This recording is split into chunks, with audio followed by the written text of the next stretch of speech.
Tenemos pan, tenemos vino y celebramos la cena del Señor y hacemos memoria de lo que el Señor ha hecho. Cuando la palabra dice, hagan memoria de mí, no es simplemente recordar un acto como aquel que recuerda que San Martín cruzó los Andes, no en un burro muerto de hambre, como decía cuando iba al colegio. Hay un recitado que decía San Martín cruzó los Andes en un burro. Bueno, no hacemos memoria de un hecho histórico solamente. Hagan memoria, dijo el Señor, lo que yo hice, ustedes también háganlo. De la misma manera como yo me ofrecí, como yo me di, ustedes ofrézcanse y sean de bendición para otros. Amén. No nos vamos a dar como el Señor Jesús se dio en la cruz, porque Él es el único autor y consumador de eterna salvación, pero aquellos que hemos tenido un encuentro con Él somos llamados a ofrecernos, a ofrendarnos a Dios. ¿Y sabes lo que hace Dios cuando ofrendamos nuestra vida? Se la da a aquel que necesita, al perdido, al que sufre, al que todavía no le conoce, al que necesita ser abrazado, al que está llorando, al que nació para perder, aquel que está extraviado, aquel que está apartado. Cuando le damos nuestra vida a Dios, porque a veces tenemos esa idea, ¿verdad?, que si le damos la vida a Dios, vamos a vivir. Miren, yo tenía la intención de compartir algo en esta mañana, después cambié un poco, pero hemos sido contaminados con la cultura dominante que nos ha hecho creer por toda la historia de que la plenitud de vida está en el hecho de poder vivir de la mejor manera en este mundo. Y yo no digo que quiero vivir mal, no me gusta vivir mal, ¿me entienden, no? Pero hemos sido contaminados de tal manera que creemos que la vida la encontramos en el querer, en el tener, en el poder, que son los valores de este mundo, ¿verdad? Y el Señor Jesús, contrariamente a esto, dice que si alguno quiere ganar su vida, la perderá, pero el que pierda su vida por causa de mí y del Evangelio, la hallará. Y perder la vida significa ponernos en Él, descansar en Él, ponernos en sus manos y tener centralidad 100% en Él. Y esta cultura dominante nos contaminó de tal manera que nos hace creer que si tengo, y el Señor Jesús dijo, miren que la vida del hombre no consiste en la abundancia de los bienes que posee. La felicidad no está ahí, la plenitud no está ahí, el contentamiento no está ahí. Y el rey Salomón, que fue uno de los reyes más importantes de Israel, que tuvo todo, porque si no hubiese tenido nada, nosotros podríamos decir de Salomón lo que él dejó en la Escritura, que todo es vanidad de vanidades. ¿Se acuerda que hace un tiempo hablamos que es como aliento? Dijo él. La palabra vanidad se traduce como aliento de una mañana fría, un aliento que está y desaparece en un segundo. Así es nuestra vida, ¿verdad? Y la Biblia lo traduce como vanidad de vanidades. Y si Salomón no hubiese tenido todo, nosotros podríamos decir mal de muchos, consuelo de tontos, ¿verdad? Pero Salomón tuvo todo lo que cualquier hombre, cualquier mujer desearía tener en este mundo: éxito, fama, dinero, poder, reconocimiento.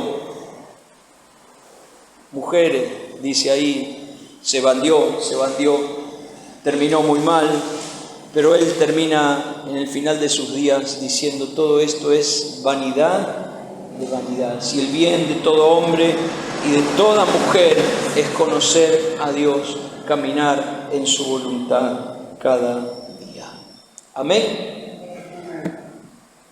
Mateo capítulo 13, versículo 24, voy a ir rápido, es simplemente algunos pensamientos sobre una parábola del Señor Jesús. El Señor Jesús habló mucho a través de parábolas.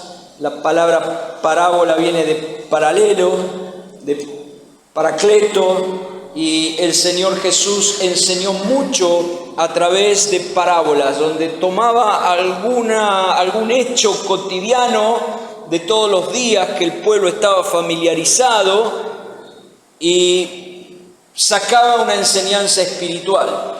Y yo quisiera compartir algo en esta mañana sobre la parábola del trigo y la cizaña. Y en el versículo 24, en el capítulo 13 de Mateo, dice, les refirió otra parábola diciéndoles, el reino de los cielos es semejante a un hombre que sembró buena semilla. La semilla era buena y este hombre trabajó para sembrar esta semilla en su campo. Pero mientras, ¿qué pasó? Dormía. Mientras dormían los hombres, vino su enemigo y sembró cizaña en el trigo. Y cuando salió la hierba y dio fruto, entonces apareció también la cizaña. Vinieron entonces los siervos del padre de familia y le dijeron, Señor, ¿no sembraste buena semilla en tu campo? ¿De dónde pues tienes cizaña? Y él les dijo, un enemigo ha hecho esto. Y los siervos le dijeron, ¿quiere pues que vayamos y la arranquemos? Les dijo, no sea que al arrancar la cizaña arranquéis también con ella el trigo. Dejad crecer juntamente lo uno y lo otro hasta la siega, y al tiempo de la siega yo diré a los segadores, recoged primero la cizaña, atadla en manojos para quemarla, pero recoged el trigo en mi granero. A ver si podemos juntos aflojar un poquito esa parábola y extraer. Hay mucho aquí para poder decir, pero vamos a tratar de reflexionar sobre algunas verdades. Para que un campo pueda rendir, todos nosotros sabemos, aún los que no somos agricultores y no somos especializados en el tema, sabemos que para que un campo pueda rendir debe haber buena tierra, buen abono, buen clima y buena semilla. Si no se conjugan estas cosas, buena tierra, buena semilla, buen clima, a veces hay buena tierra y buena semilla y las inclemencias del tiempo echan a perder toda una cosecha, ¿verdad? Así que se tienen que conjugar varias cosas, buena tierra, buen abono, buen clima, buena semilla. La parábola que el Señor Jesús comparte aquí dice que un hombre sembró buena semilla. La semilla era buena. Sembró buena semilla en su campo. Hay buena semilla en nuestra vida. La simiente de Dios está en nosotros. Cristo está en nosotros. La palabra de Dios tiene que abundar constante y continuamente en nuestro corazón y en nuestra mente. No mis ideas, no mis buenas ideas, sino la palabra de Dios, la palabra de Dios. Amén. No doctrinas de hombre, la palabra de Dios tiene que abundar, es buena semilla. Cuando la palabra de Dios no está adulterada, cuando la palabra de Dios es dicha como tiene que ser dicha, tiene peso por sí misma, porque la verdad tiene peso por sí misma. Amén. Y la verdad para nosotros es Cristo, y Cristo está en nosotros. Y la palabra de verdad la tenemos y la escuchamos y la leemos y profundizamos y oramos la palabra. No solamente la leemos, meditamos y oramos para que la palabra dé buen fruto. Hay buena semilla en nuestra vida que es el campo. Hay buena semilla. Porque si hay buena semilla y hay buena tierra, y hay buen clima espiritual en tu vida, indefectiblemente tiene que haber fruto. Amén. El clima espiritual no depende de un encuentro de domingo, depende de mi comunión constante y continua, de mi íntima relación con el Señor, de mi dependencia de Él, del abandono de mi vida en sus manos, de la fe para caminar en pos de Él, de una vida espiritual que puede ver a Cristo, que puede oír a Cristo y que puede seguirle. Así que en nuestra vida hay buena tierra, hay buena tierra, ¿sí? Puedo decir hay buena tierra en mi vida. Esta es una tierra, puedo decir, esta es una tierra donde la semilla que fue puesta va a dar fruto, puedo decirlo. Porque si hay buena tierra y hay buena semilla y genero el clima espiritual adecuado en nuestra vida, la semilla tiene que crecer y tiene que dar fruto. Y dice que este hombre hizo una buena siembra con buena semilla en su campo. Pero hay un hecho importante que es importante que nos detengamos. Dice que mientras dormía, fue sembrada cizaña. Y ya vamos a ir un poco a la confusión que se genera entre el trigo y la cizaña, porque la semilla es muy parecida y cuando comienza a crecer es tan idéntica. Por eso el Señor Jesús dice que no hay que arrancarla, porque uno queriendo arrancar la cizaña puede llegar a arrancar el trigo. Y dice: a ustedes no les compete arrancar la cizaña, eso va a llegar en el fin de los tiempos, donde yo voy a separar por un lado la cizaña y por otro lado el trigo. Yo tengo que procurar ser trigo, no cizaña, y cuidar que en mi vida no haya tiempos de adormecimiento espiritual, porque en el tiempo de adormecimiento espiritual es donde el enemigo vino a hacer una siembra silenciosa, imperceptible, invisible, pero real en la vida, en este campo. Y dice que mientras dormía, no está mal dormir lo justo y lo necesario, ni mucho ni poco. Los médicos recomiendan que hay que tener un buen sueño, un sueño reparador, entre 6 y 8 horas de corrido, que eso ayuda a que nuestro cuerpo pueda funcionar en forma sana. Pero no está bien dormir pocas horas creyendo de que nos va a ir bien. No podemos dormir 3-4 horas por día, ni tampoco puedo dormir 12 horas por día. No está mal dormir lo justo y lo necesario, ni mucho ni poco. Una persona que duerme mucho no trabaja, no cosecha, no funciona activamente. Y si esto lo trasladamos al ámbito, al mundo espiritual, ¿qué es lo que nos interesa a cada uno de nosotros? Porque la palabra de Dios apela a el plano espiritual.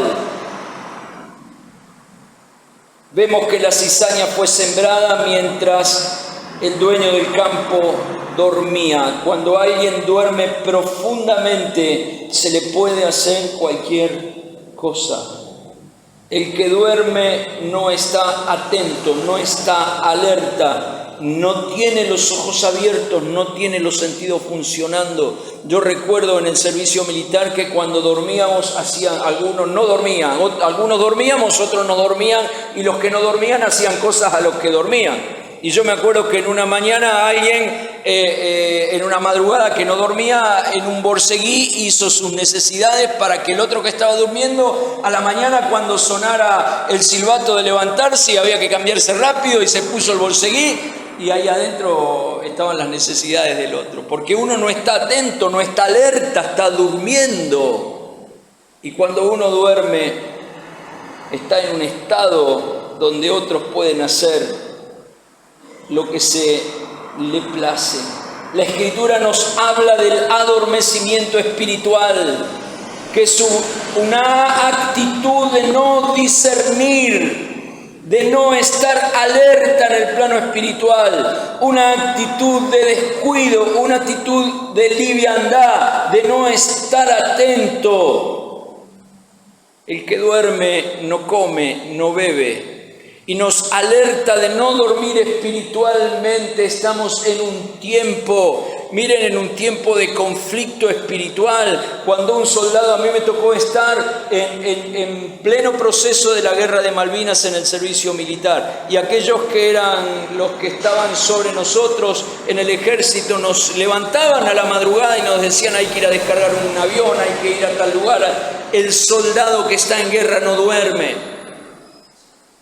Y no tenemos que dormirnos espiritualmente, no adormecernos espiritualmente. No tener la capacidad de discernir es estar adormecidos, no estar alerta al plano espiritual. Tener actitudes de descuido, permisividad, subir las barreras, nos pone en una actitud de que el enemigo pueda sembrar en nosotros cizaña.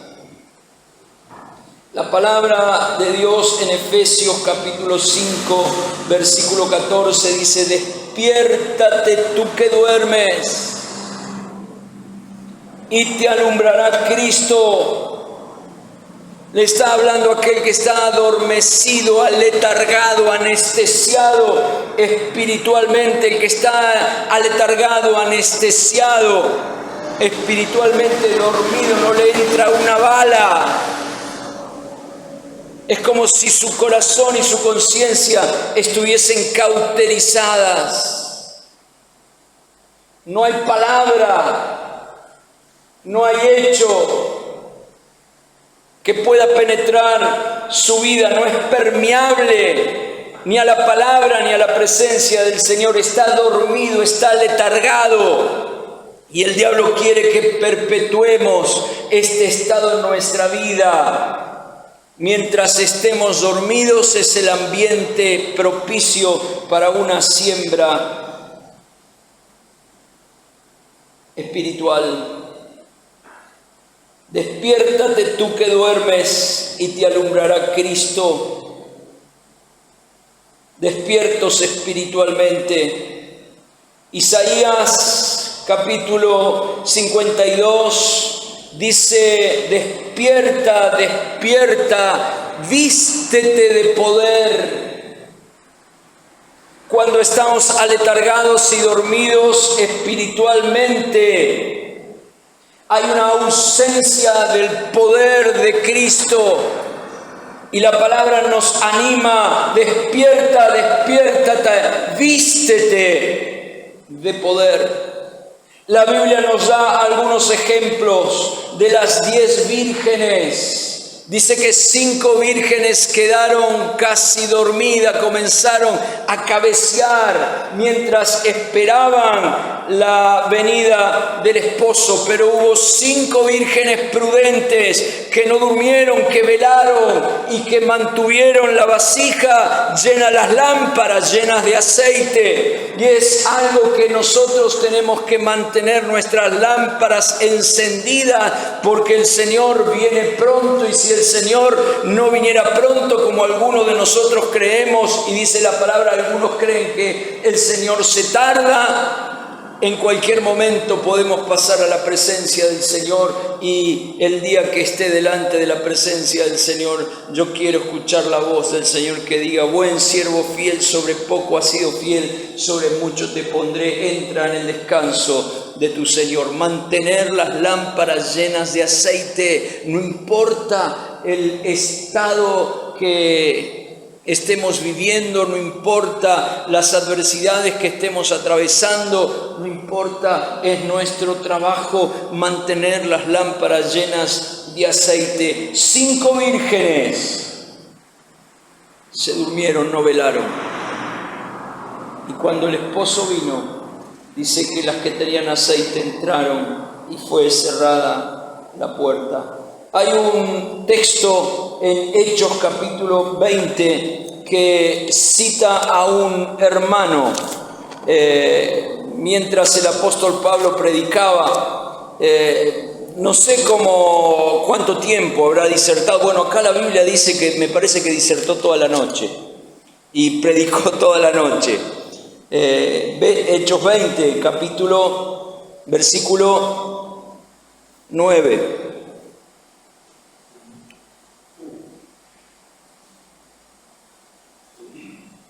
Eutico. ¿Saben lo que le pasó a Eutico? Se durmió. Se durmió mientras predicaba Pablo. Y se cayó, y se murió, y el apóstol tuvo que ir y hacer un milagro ahí. Y vamos a la escritura porque es significativo. El primer día, el versículo 7 del capítulo 20, el primer día de la semana, reunidos los discípulos para partir el pan. Como hoy. Pablo les enseñaba, habiendo de salir al día siguiente, y alargó el discurso hasta la medianoche. Se alargó. Siguió predicando como tenía que irse al otro día. Habrá dicho, voy a dejar algunas cosas más para los discípulos. Y el versículo 8 dice, había muchas lámparas en el aposento alto donde estaban reunidos. Miren, nosotros hoy teniendo la escritura, si sabemos que el apóstol Pablo estaría predicando en Avellaneda, en Quilmes, en Banfield, iríamos todos los días, ¿verdad? Pero se ve que Eutico, no sé si estaba cansado, estaba distraído, pero dice la escritura, un joven llamado Eutico que estaba sentado en la ventana, rendido de un sueño profundo. Y digo, a veces uno está cansado y tiene sueño, pero yo creo que a más de uno de nosotros nos ha pasado que estar en medio de un culto y estar escuchando la palabra y sentir que te viene un sueño. ¿No te pasó nunca? Y empezás a bostezar y se te va la mente. Es que hay un ataque espiritual para que nuestros sentidos no estén puestos en el Señor y en la palabra. Pero dicen que Eutico estaba sentado en la ventana rendido de sueño profundo, por cuanto Pablo disertaba. Habrá empezado a decir, Pablo, ¿cuándo termina este? Porque dice así, ¿no? Porque Pablo disertaba largamente. Vencido del sueño, cayó del tercer piso abajo y fue levantado muerto. Entonces descendió Pablo y se echó sobre él y abrazándole dijo, no os alarméis, pues está vivo. Un milagro de resurrección. Pero el tiempo de adormecimiento espiritual nos puede conducir a la muerte espiritual. Y solo una irrupción del poder del Espíritu Santo puede sacarnos otra vez a la vida. Por eso es tan importante cuidar nuestra vida espiritual.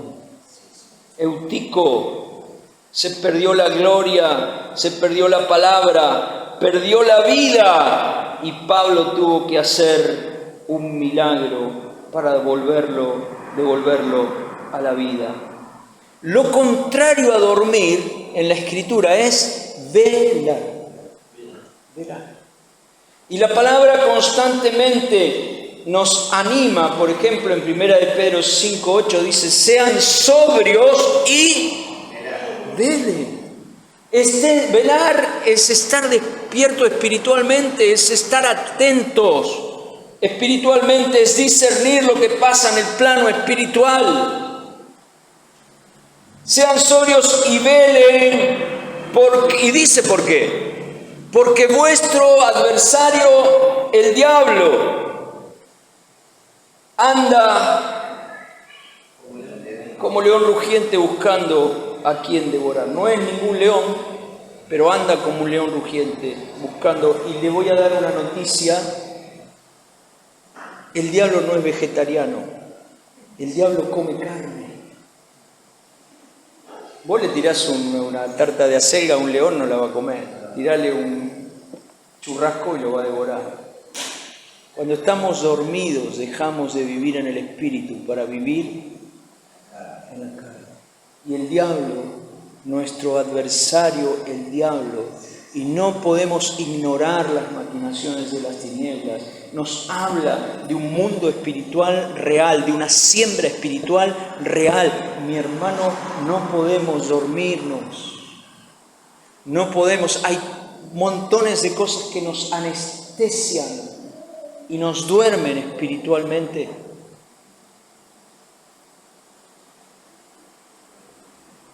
El diablo no es vegetariano, come carne. El Señor le dijo a sus discípulos en un momento muy trascendente de su vida, cuando estaba en el huerto de Getsemaní, velen y oren para que no entren en tentación.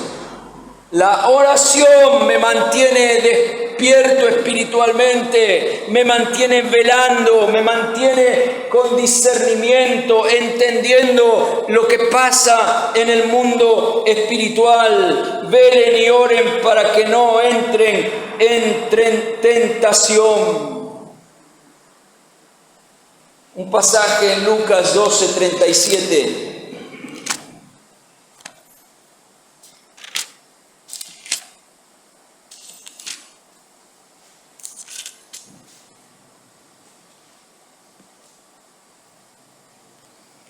Versículo 35, el Señor Jesús dice: estén ceñidos vuestros lomos y vuestras lámparas encendidas.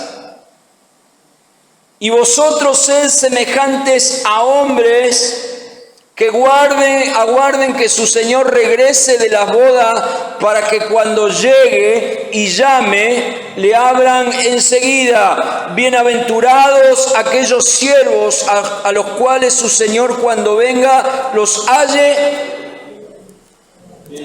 velando, con discernimiento, atentos, no anestesiados, no consumiendo cosmética evangélica que trata lo superficial. Nos gusta la cosmética evangélica. La cosmética evangélica trata lo superficial, adormece la conciencia, no nos confronta. Ustedes me entienden cuando hablo de cosmética evangélica. Es aquello que apela a nuestras emociones, pero no transforma, no cambia, porque el único que cambia es el Señor y es su palabra. Cambia nuestra vida. Y dice: bienaventurado aquellos siervos a los cuales su Señor cuando venga los halle velando. De cierto os digo que se ceñirá y hará que se sienten a la mesa y vendrá a servirle.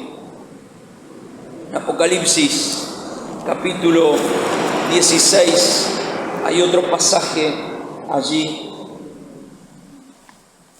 Apocalipsis 16, versículo 15. He aquí yo vengo pronto como ladrón, o he aquí yo vengo como ladrón. Bienaventurado el que vela.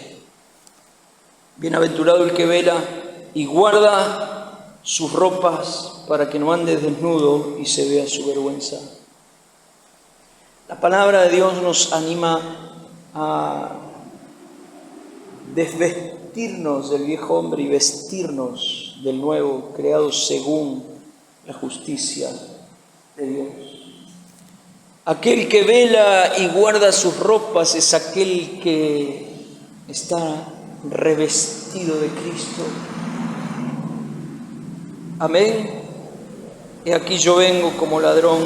Bienaventurado el que vela y guarda sus ropas, para que no ande desnudo y vean su vergüenza. Revestidos de Cristo.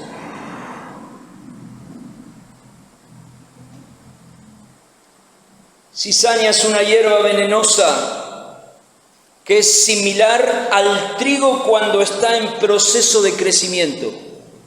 Cuando ya creció, uno puede diferenciar la cizaña del trigo sin ningún problema. Pero cuando está en proceso de crecimiento son similares. Una hierba venenosa que es similar al trigo cuando está en proceso de crecimiento. Cuando el grano está maduro, hasta un niño podría darse cuenta a simple vista la diferencia entre el trigo y la cizaña. Pero cuando está en proceso de crecimiento, hasta el más experto en semillas puede equivocarse. No solamente eran muy parecidos los granos, sino que bajo la tierra las raíces se entremezclan. Por eso no se podía sacar la cizaña, porque había riesgo de arrancar también el trigo. Cuando los criados vieron que la cizaña mezclada con el trigo, le preguntaron al amo: ¿cómo había sucedido esto? ¿Cómo pasó si sembraste buena semilla? Si el campo era bueno, si había buen clima, tenía que dar fruto. En el acto hubo un reconocimiento de que hubo un trabajo de un enemigo en un tiempo donde estaban durmiendo. Señalo 2 o 3 cosas. Es en el momento de adormecimiento que viene una siembra invisible, pero muy real. Siembra en nuestros pensamientos desalientos, desánimos, incredulidades, dudas. En nuestro espíritu hay una siembra donde nuestro espíritu se pone rígido, donde no es penetrable a la presencia del Señor y a la palabra. Es en el momento de adormecimiento donde son trastocados los principios espirituales que el Señor dejó en su palabra y reveló por su Espíritu a nuestra vida. Segundo, hay una similitud muy considerable. Dice que en el tiempo de crecimiento, mi hermano, nosotros estamos en un proceso de crecimiento constante. O alguno de los que estamos aquí llegó ya a ser a la plenitud de Cristo, ¿verdad? Que estamos creciendo. Y es en el tiempo de crecimiento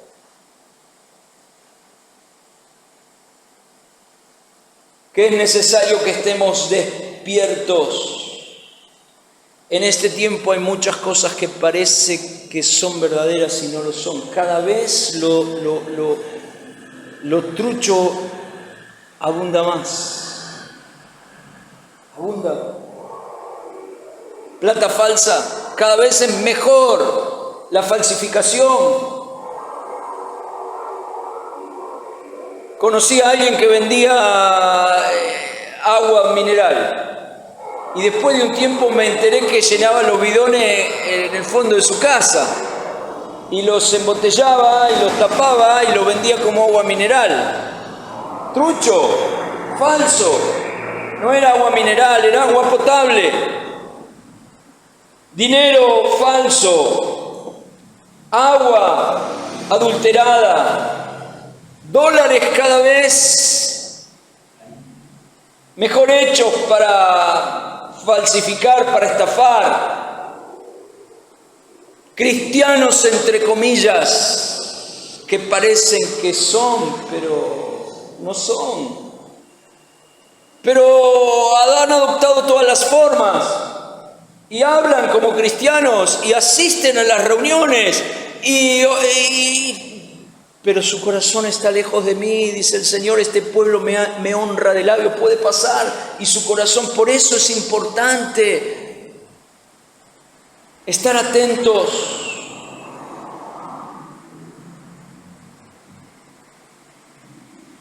El cristiano adulterado se quedó con las formas, pero no se amolda a Jesucristo. Ese libro que tenés, Gustavo, ahí, que dice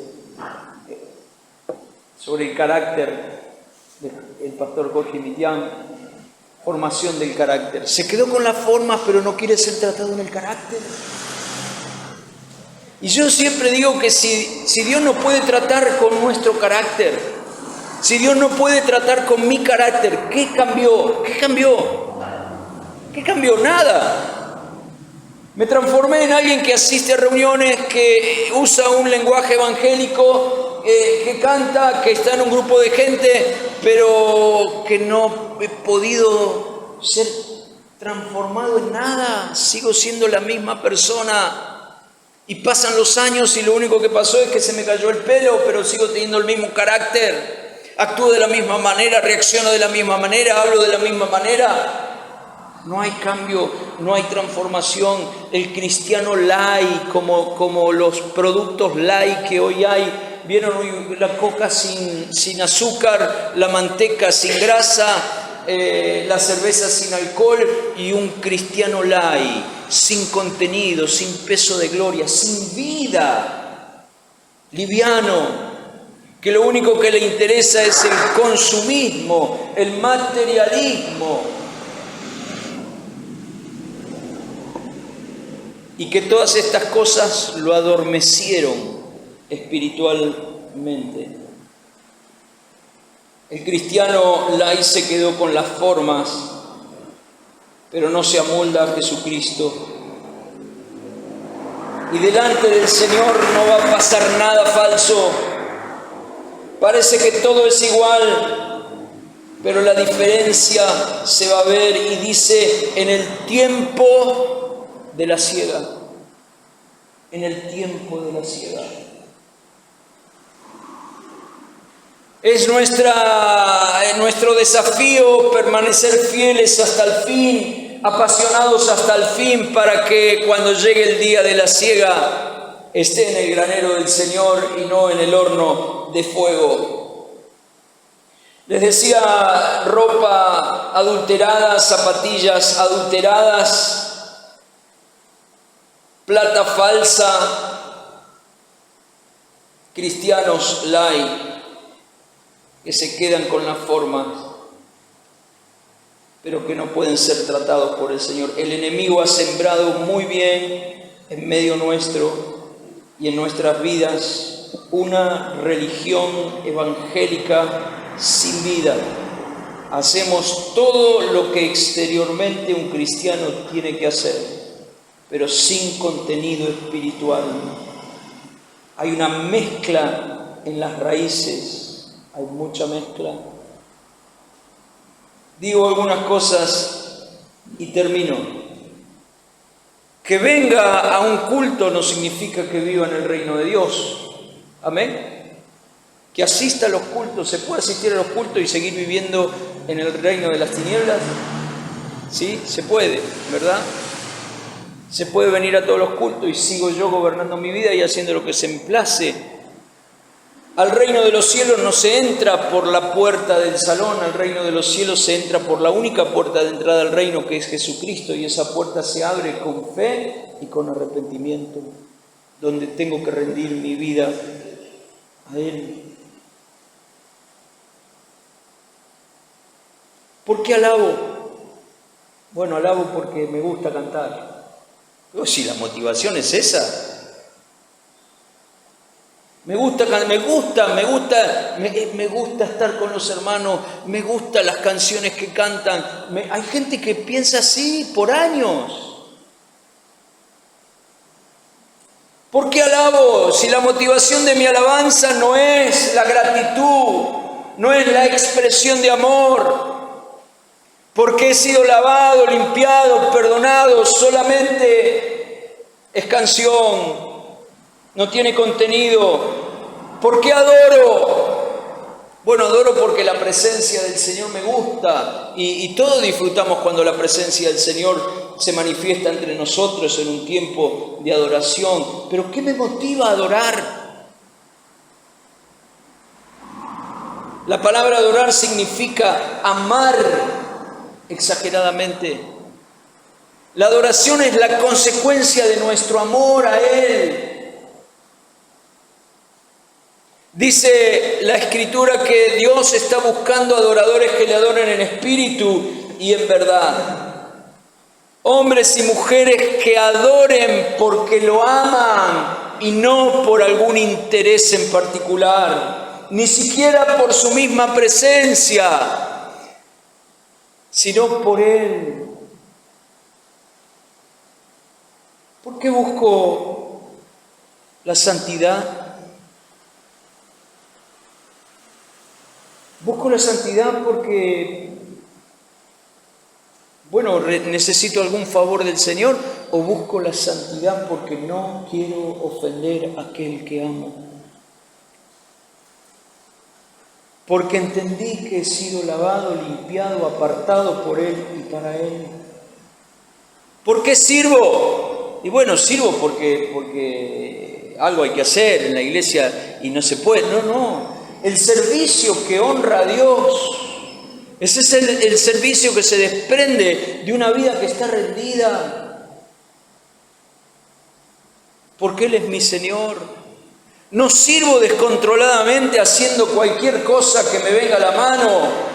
Procuro estar donde Dios quiere que esté, haciendo lo que Él quiere que haga, diciendo lo que Él quiera que diga. Estar con las personas que Él pone en nuestra vida. Bueno, y así podríamos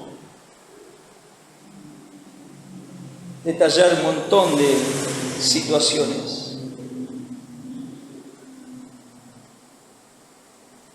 Estar en la iglesia no es estar en el reino, o estar en reunión no es estar en el reino de Dios. La vida y la vida eterna viene como consecuencia de tener al Hijo. Aquel que tiene al Hijo tiene la vida, y el que no tiene al Hijo no la tiene. Que el Señor nos ayude a no dormirnos. Esta vida es pasajera, pasa rápido y nos vamos a tener que encontrar con el Señor. Y allí no va a haber más tiempo para rendir nuestra vida, para amarle. Le vamos a amar eternamente, pero la posibilidad de amarle aquí, de expresarle aquí, de ser un instrumento en sus manos aquí, porque Él tiene el control de mi vida, ya no la vamos a tener cuando estemos delante de su presencia. No dejemos que todo lo que este mundo nos propone nos adormezca espiritualmente. Las redes, ¿está bien usarlas? Claro que está bien usada, pero cuando me volví una persona dependiente, cuando estoy con otro y estoy con el celular y no puedo estar comunicado con el otro, no puedo. Miren, en la época de la hipercomunicación estamos cero relacionados. Estamos comunicados pero no relacionados. Es importante mandar un mensaje, pero qué importante es cuando estamos juntos. Amén. A tal punto llegó esto que ya hay mucha gente que no se reúne, no tiene comunión con los hermanos, porque ahora te llega la palabra y el culto al celular. Y la vez pasada me encontré con alguien que me habló de la bendición, que significa una bendición cuando no podés estar con los hermanos, pero cuando podés estar con los hermanos. Y me dijo, bueno, ¿sabés que es una bendición? Porque allá no me tengo que encontrar con fulano, no me tengo que encontrar con mengano. Digo, qué loco, ¿no? Dice, y el pastor me mandó el CBU para que yo pueda ofrendar a la distancia también. Todo en el celular, la cuestión es no vernos, no encontrarnos, no estar juntos. Bueno, Dios nos conceda gracia